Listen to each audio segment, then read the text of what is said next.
The morning of December 6, 1917, dawned cold and clear over Halifax, Nova Scotia. In this harbour city, the First World War wasn't just a headline from a distant continent. It was the rhythm of daily life. The air was crisp, the kind of Atlantic winter morning where your breath hangs in the air and sound travels for miles across the water. Before most people were even awake, the harbour was a hive of activity. Ships, like ghosts in the early light, cut through the water, their movements dictated by the urgent, yet routine, demands of a world at war. Halifax had become the linchpin of the Allied war effort in North America. Its deep, ice-free harbour was the final stop before the treacherous Atlantic crossing.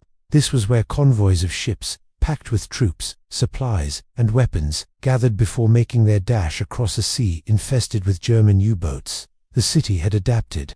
The harbour was a forest of masts and smokestacks. Naval escorts, massive freighters, and troop transports crowded the water, waiting for the signal to depart. Strict rules governed this chaos. Lights were dimmed at night to avoid attracting enemy submarines. Ship movements were meticulously scheduled, especially through the narrowest part of the harbour, a channel aptly named the Narrows, but the immense pressure of the war often bent these rules.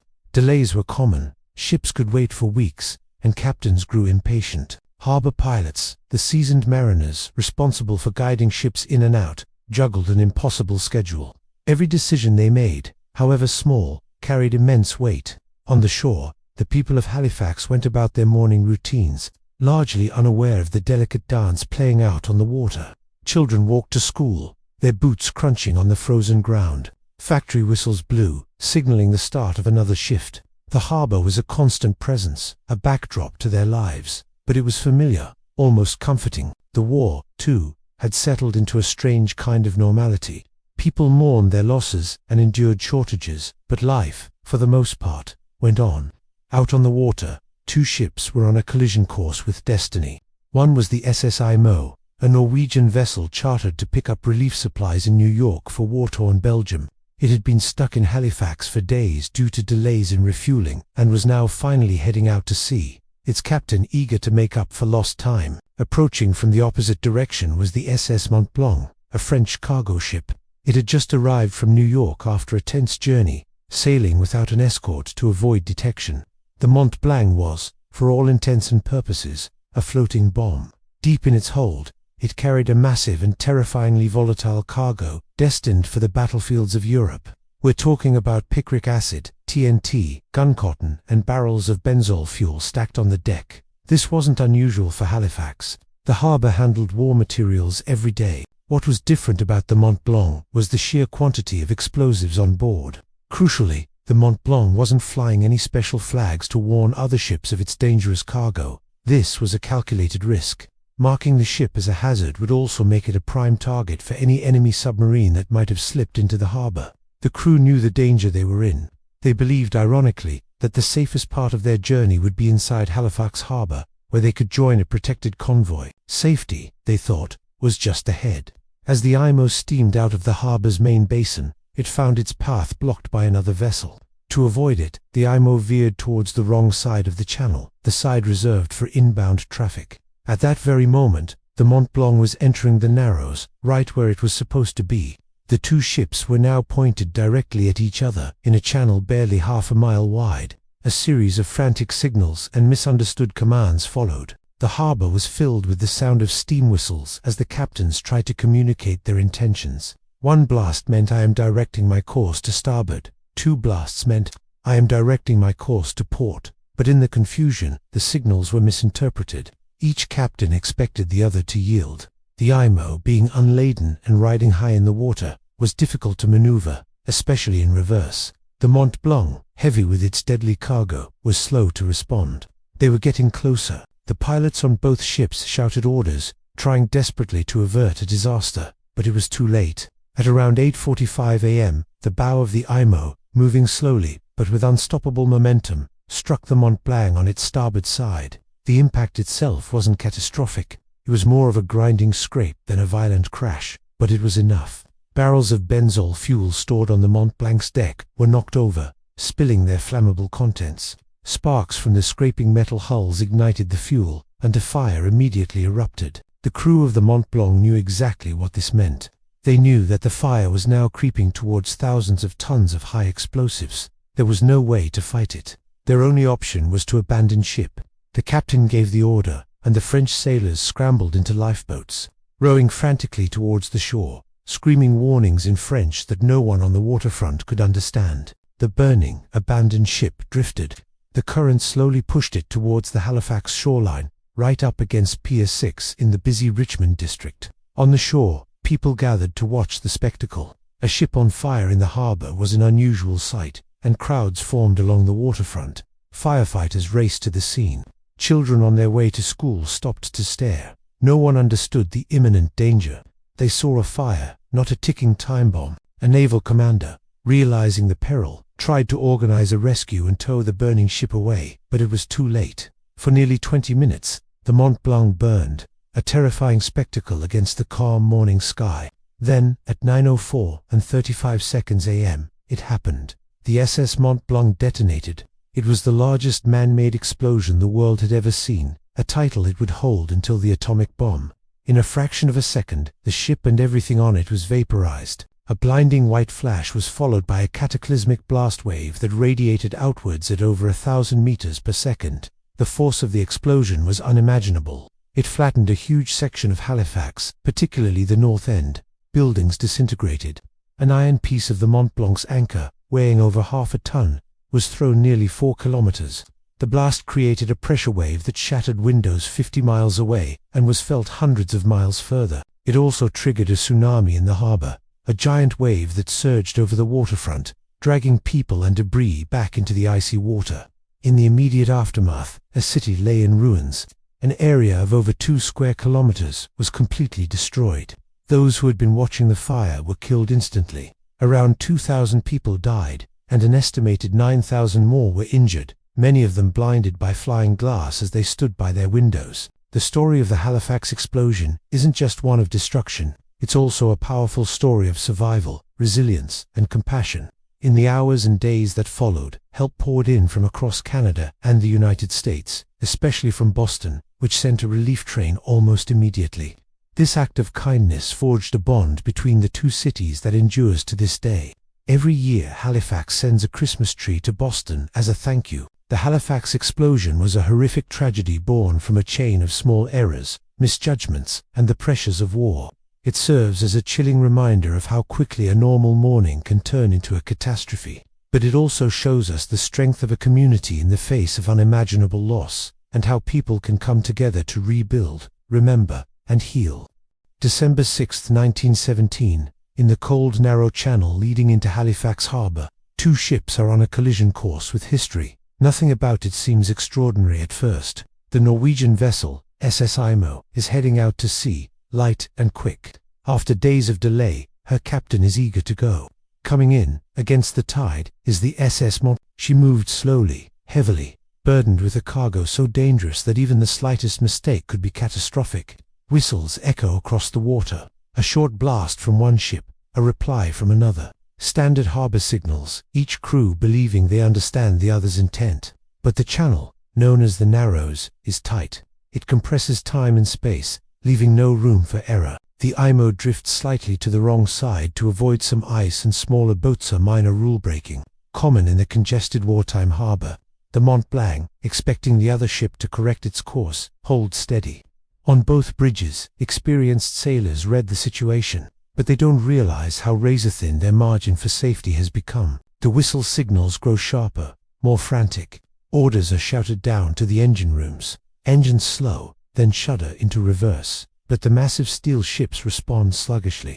The tide pulls them onward, indifferent to the growing human panic. On the decks, men watch helplessly as the distance shrinks, the other ship looming larger with every heartbeat. Somewhere between official rules and on-the-spot decisions, control is lost. The collision itself is almost gentle.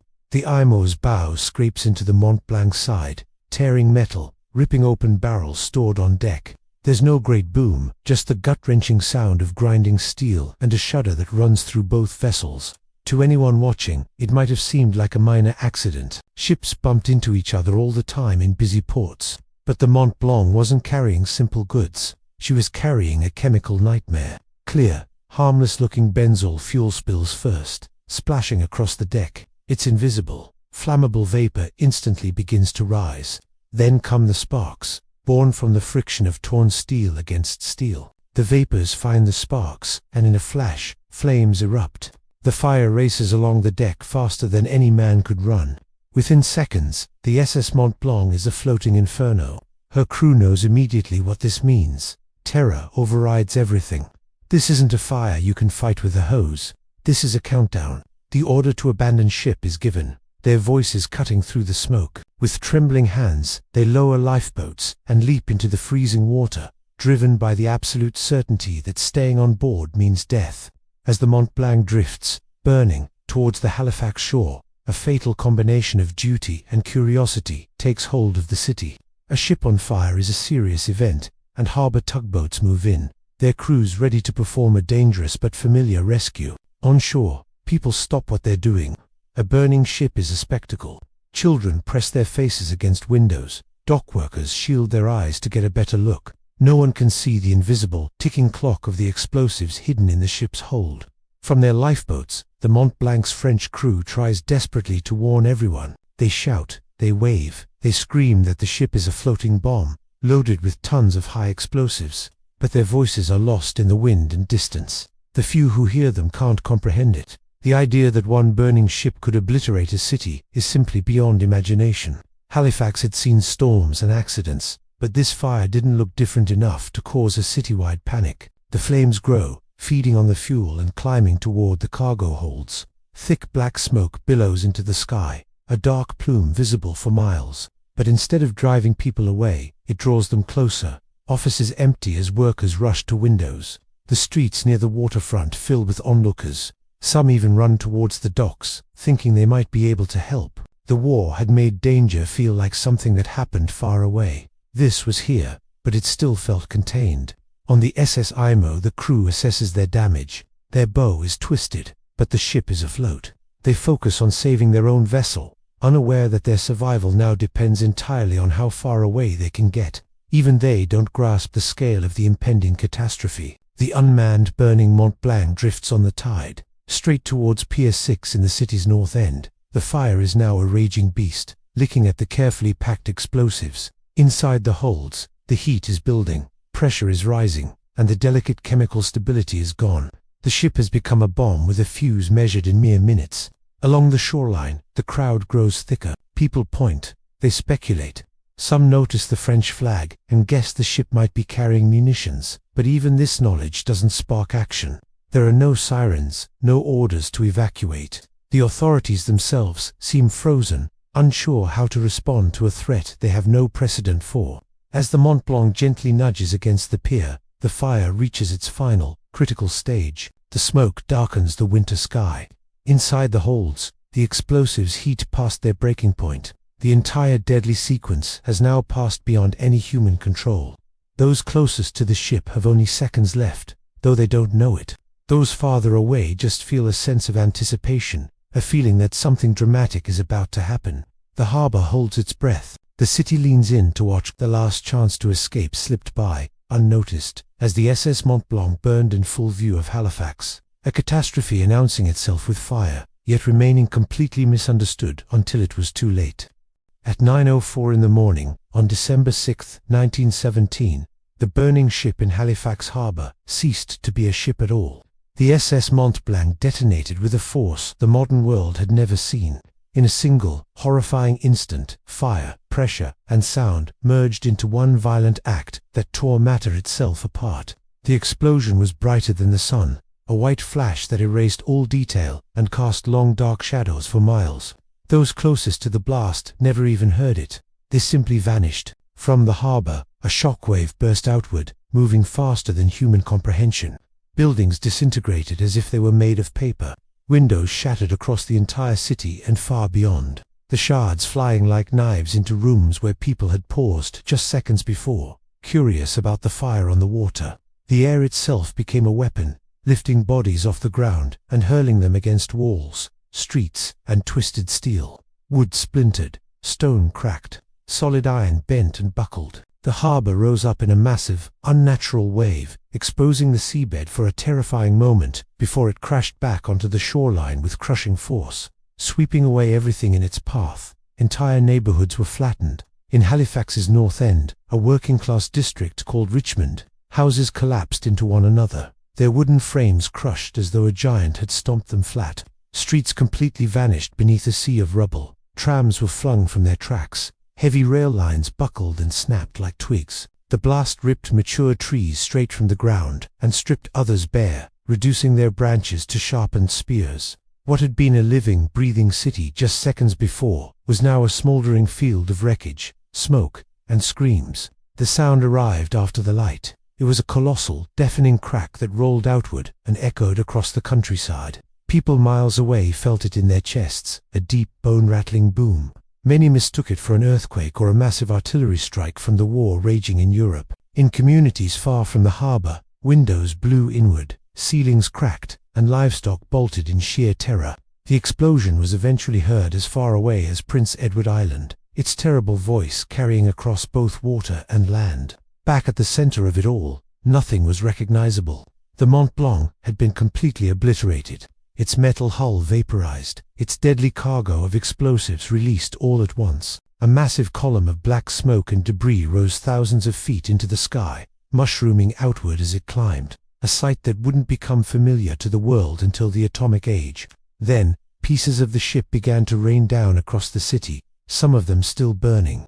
An anchor, weighing more than half a ton, flew for nearly 2.5 miles before crashing into the ground in a wooded area. Human remains, tragically, followed the same trajectories, scattered by forces that were indifferent to identity or innocence. For those who survived the initial blast, the world reassembled itself in terrifying fragments. Many were knocked unconscious, waking up to a world of darkness and choking dust, their ears ringing with a piercing sound, or worse, surrounded by total silence. Others found themselves buried alive under debris, pinned by heavy beams or stones, calling out into a chaos that only answered with more noise the roar of spreading fires and the cries of the wounded. Fires had ignited everywhere, all at once.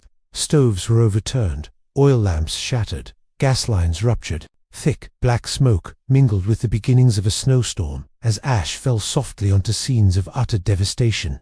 Inside buildings that were farther from the harbour, the explosion struck with a particular, calculated cruelty. People who had gone to their windows to watch the spectacle of the burning ship were caught by the blast just as it arrived. The glass became a storm of razor-sharp blades, slicing faces and eyes. Hospitals would later fill with the blinded, their terrible injuries a direct result of simple curiosity meeting unimaginable force. In classrooms, children were thrown from their desks. In factories, heavy machinery tore loose from its moorings and crushed workers where they stood. There was no pattern to survival, no fairness in who lived and who did not. It was a lottery of chaos. The harbour itself was transformed into a grotesque landscape. Ships were lifted from the water and hurled onto the shore, or smashed violently against one another. Piers disintegrated into splinters. The water, which had been momentarily displaced by the sheer force of the blast, surged back in a towering wave of tsunami that drowned many who had survived the explosion, only to be caught by the vengeful sea. Men who were in the water were flung against ship hulls, or dragged under by the weight of debris. The very line between land and harbour blurred into a single, chaotic zone of destruction. And then, a silence fell. A thick, unnatural silence, broken only by the crackling of fires and the faint, desperate cries of the injured. For a brief moment, Halifax did not understand what had happened. There was no word for it yet, no frame of reference. Some believed the Germans had finally attacked Canadian soil.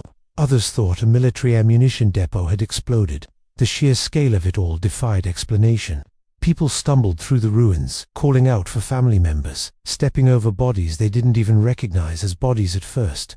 Landmarks were gone. Streets ended abruptly in piles of wreckage. The city's entire sense of orientation was lost. Tragically, the city's emergency response had been crippled in the same instant it was needed most. Fire stations were destroyed. Police officers were dead or injured. Doctors and nurses were among the thousands of casualties. The surviving institutions struggled to function amid the widespread wreckage and shock. Yet, movement began almost immediately. The uninjured began helping the injured. Those with minor wounds ignored their own pain to free neighbors who were trapped beneath the debris. Churches, schools, and any structure still standing became makeshift hospitals, quickly filling with the wounded and dying. And then, the snow began to fall. It was light at first, then grew heavier, a thick white blanket settling over the ruins, as if attempting to soften their sharp, brutal edges. It muffled the sounds and slowed down movement, complicating the desperate rescue efforts while lending the devastation a surreal, quiet calm. But fires continued to burn beneath it, glowing orange and red through the white. The contrast was almost unbearable. A crisp winter morning transformed into an apocalyptic landscape, hushed and aflame all at once. As word of the disaster spread, help began to converge on Halifax from surrounding towns and cities. Special trains were organized, doctors volunteered, supplies were gathered from across the region and from New England. But in those first critical hours, survival depended entirely on those who were already there, on neighbors and strangers working side by side, without any instruction, driven by pure human instinct. They lifted heavy beams with their bare, bleeding hands, tore doors from their hinges to use as stretchers, and shared what little warmth they could offer against the biting cold. The human cost revealed itself slowly, each new discovery adding more weight to an already crushing realization. Entire families were gone, wiped out in an instant. Others were shattered, with missing members whose fates wouldn't be known for days or even weeks. The dead lay where they had fallen. They were covered with coats or sheets when possible, and marked in crude ways when not. Names were written down when names were known. For many, they were not. Halifax had been struck not by enemy fire, but by its own vital role in a global war.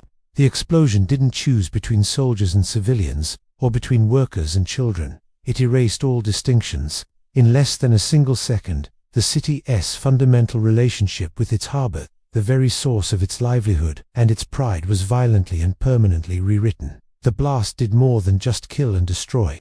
It altered memory itself. From that moment forward, the history of Halifax would forever be divided into two distinct parts: before the explosion and after. The full meaning of that division, the true depth of the scar it left on the city and its people, would take years to truly understand. The Great Halifax Explosion remains a stark reminder of how quickly a normal day can turn into an unimaginable catastrophe, and how, even in the darkest of times, the resilience of the human spirit shines through. In the immediate aftermath of the explosion, Halifax couldn't afford to mourn. Survival demanded constant motion. The city's structure crumbled, replaced by raw human instinct.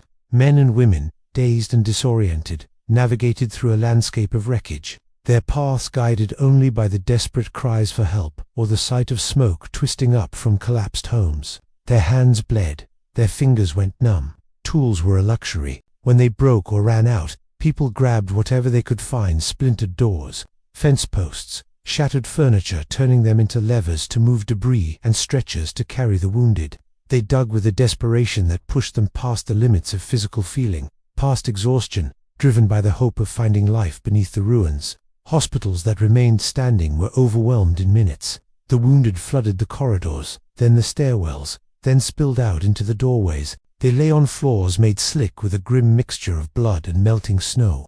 Doctors, heroic but exhausted, worked without rest, often without anesthesia, making brutal split-second decisions about who might live and who was beyond saving. Supplies vanished. Bandages were torn into rags. The morphine ran out. Across the city, makeshift medical stations sprang up in schools, churches, and private homes that had miraculously survived the blast. Halifax's geography was redrawn, its new map centered on pockets of suffering. The explosion hadn't just shattered buildings and broken bodies. It had stolen the sight of hundreds. Glass shrapnel had become a cruel, blinding confetti. Surgeons worked frantically, removing countless tiny fragments from eye sockets. But for many, it was too late. They would never see again. The sheer number of blinded survivors would profoundly shape the city's future, leading to new charities and institutions born from the tragedy. But in those first frantic hours, under flickering lamps, with hands shaking from exhaustion, no one could yet imagine these long-term consequences. As night fell, a heavy snow began to fall, blanketing the ruins under a quiet, deceptive white. The cold was a double-edged sword. It slowed bleeding but brought the new threat of exposure. Fires still smoldered beneath the debris, their ominous glow visible through the snowdrifts like buried embers. Rescue work became even more perilous as damaged roofs sagged and weakened walls threatened to collapse. Yet, the people of Halifax refused to stop. The belief, the desperate hope, that someone might still be alive under the rubble was stronger than fear, stronger than fatigue. Every faint sound, a cough, a muffled knock, a weak voice, was a signal that renewed their superhuman efforts. Help from the outside world arrived with astonishing speed. Trains, pushing their way through damaged tracks, brought doctors, nurses, and vital supplies from across Nova Scotia and beyond. Aid poured in from cities that Halifax had traded with, argued with, and sometimes barely noticed. The disaster erased all distance, creating a single, urgent geography of need. Among the first and most significant to respond was Boston. They mobilized medical teams and relief supplies with extraordinary speed, forging a bond of gratitude in those dark days that would endure long after the city was rebuilt. As a semblance of order slowly began to emerge from the chaos, the questions started. How could this have happened? Who was to blame? Investigations began even as bodies were still being pulled from the rubble. Survivors, harbor officials, ship pilots, and naval authorities gave their tense, grief-stricken testimony. The city needed more than just justice. It needed a way to make sense of an event so vast it felt meaningless. But responsibility was not a simple thing. It fractured under scrutiny. Minor decisions, navigational choices, harbor regulations, the secrets of wartime, all were examined under the crushing weight of thousands of lives lost. Courts argued, and reports contradicted one another. In the end, no single person could bear the full burden of guilt. The explosion was the result of a system strained to its breaking point, a world where the demands of war had made speed more important than caution, and the risks of modern industrial warfare had become terrifyingly normal. For the survivors, however, courtroom arguments mattered far less than the immediate, gut-wrenching reality of survival and memory. Families scanned endless lists of the missing, searching for names that would never appear.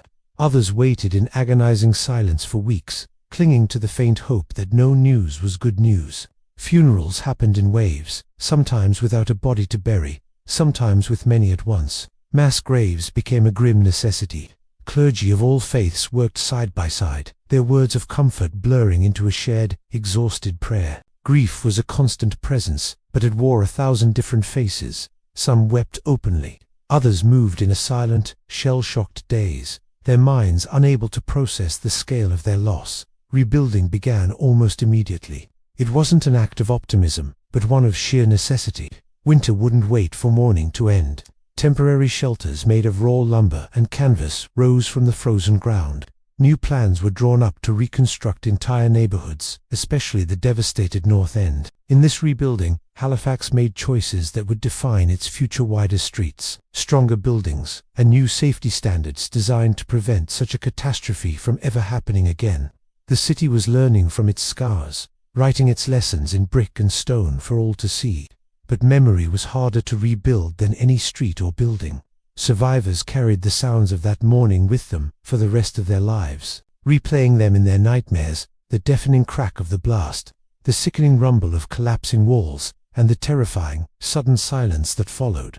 A generation of children grew up with stories they hadn't lived but felt in their bones, stories passed down in fragmented warnings. The harbor, once a symbol of livelihood and connection to the world, was now layered with a deep, lingering unease. Ships still came and went, but they moved under new rules, watched with a quiet respect born of profound loss. Over time, the Halifax explosion became more than a local tragedy. It became a global reference point, a critical lesson in industrial safety and disaster preparedness that reshaped how dangerous cargo was handled around the world. But for those who lived through it, it was never an abstract lesson. It was stubbornly, painfully specific. This street, that house, a particular morning that had begun just like any other. Commemoration came slowly. Anniversaries were marked quietly at first, then with more public ceremony as the years passed. Names were carved into stone monuments. The stories of survivors were recorded before they could vanish forever. The explosion refused to become a closed chapter in a history book. It lingered, a constant presence, reminding Halifax of its vulnerability, but also of its incredible capacity to respond, to endure, and to care for its own. What endures most powerfully is the story of how ordinary people, dockworkers, clerks, mothers, children, sailors, were transformed into witnesses of the unimaginable. History chose them, and in doing so, it reshaped the identity of an entire city. Halifax didn't just survive the explosion, it absorbed it into its very soul. It carries forward a collective understanding that modern life, especially in times of war, can turn lethal in an instant. The harbour eventually reclaimed its rhythm. Ships move once again through the Narrows. Their whistles blow. Cargo is loaded and unloaded.